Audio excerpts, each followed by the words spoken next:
Good evening, Luther Bros Productions. We are here. We're going to be talking about Martin Luther.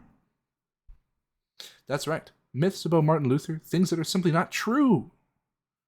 That Romanists online will say, but, you're Protestant. You have to believe in everything Martin Luther says.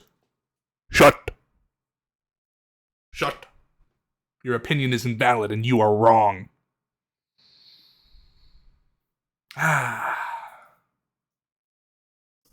Anyways, let us begin. First, we're going to start with the Romanist common argument. But, Martin Luther removed 7 books from the Bible. Anyone who says that, you can disregard any opinion that they make afterwards. Full disclosure. If anyone says that, you can completely disregard any opinion they have. Or, sorry, I shouldn't say any opinion, most opinions. Because simply put, this is not true. In his, quote, the Luther Bible, that he translated into German, he has those 7 books there.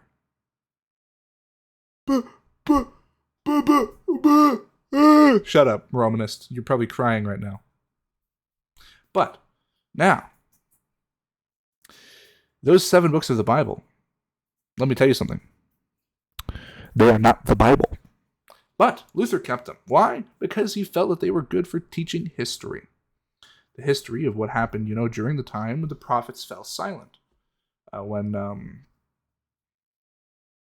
there was no prophets between, the last prophet of the Old Testament and, Jesus. Yeah. Having that knowledge is kind of helpful. We can go over the Apocrypha, we can go over the Deuterocanon.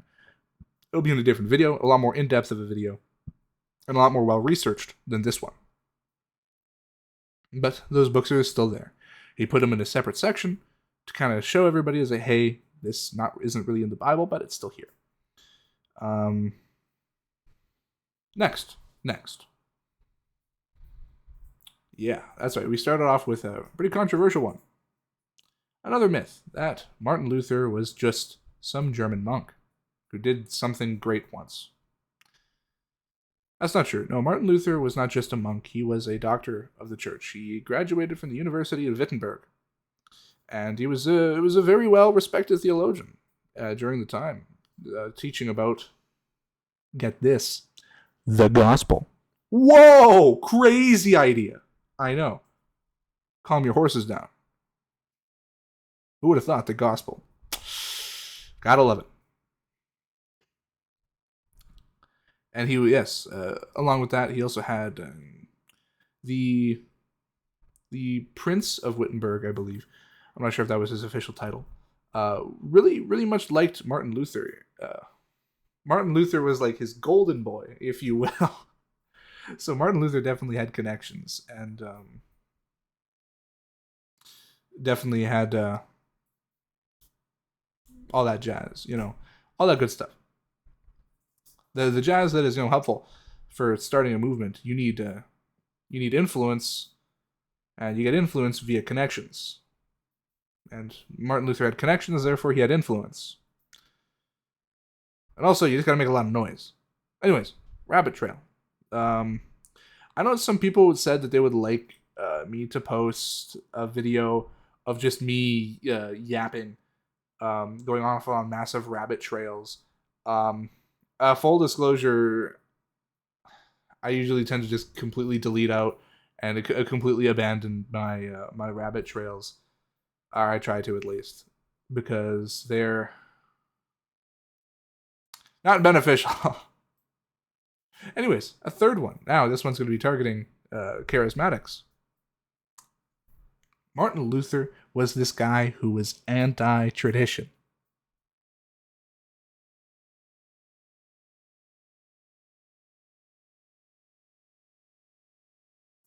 Sorry, I just had to make it seem very unsettling because this is just most certainly not true. I just had to give straight direct eye contact to the camera because this is laughably false. Martin Luther was anti-tradition that leads you away from God. He was anti-tradition, binding it to the conscience of Christians, as he writes in,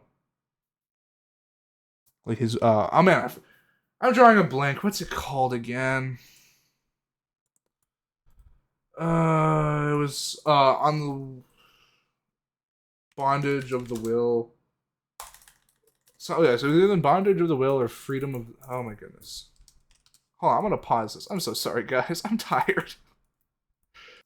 All right, there we go. Kid you not, a few seconds after I pressed pause, my memory came back. All right, on the freedom of a Christian, book by Martin Luther. So that's another thing, and people were like, "See, look, Martin Luther was anti-tradition because he's socking it to a whole bunch of these Romanist traditions." No, Luther loved tradition. As my pastor said the first time I had met with him, he said, for context, his pastor's office has a window and it's in the basement, so he had to go up and through it. So he said, so if a tradition is bad and it's not in the Bible, you're going to take it or throw it through that window onto the parking lot. See, the whole purpose of a tradition is to be helpful, and it's not to be bound to the Christian's conscience. If you want to have a certain tradition and it doesn't go against the Bible, you can have it, but you should not bind the consciences of Christians to said tradition, because that is stupid and wrong. And you can argue me in the comments, but I don't care. No. I will respond to your comments. I always love responding to your guys' comments. I love your guys' comments. I love you guys. You guys are great. You guys are the reason I am doing this, to be helpful to other people, to teach people, and to lead away from falsehood. I'm always open to constructive criticism. Notice the word constructive in my sentence. I know I have a little bit of a neck beard. I gotta shave that. But yes, always constructive criticism. If I see something that is not constructive and it's just straight out bashing me, I'm not going to respond to it. I'm not going to. I will refuse. Anyways, I hope this short video has helped clarify a few things. I could definitely go into further detail on a few issues. I'm very sorry for the lacking of quality in my channel, and I hope to improve the quality, and it's mainly just because I procrastinate, and I need to stop doing that. Thank you so much for watching, guys. I love each and every single one of you. I hope all you guys are having a fantastic night, and God bless. Go in peace. See ya.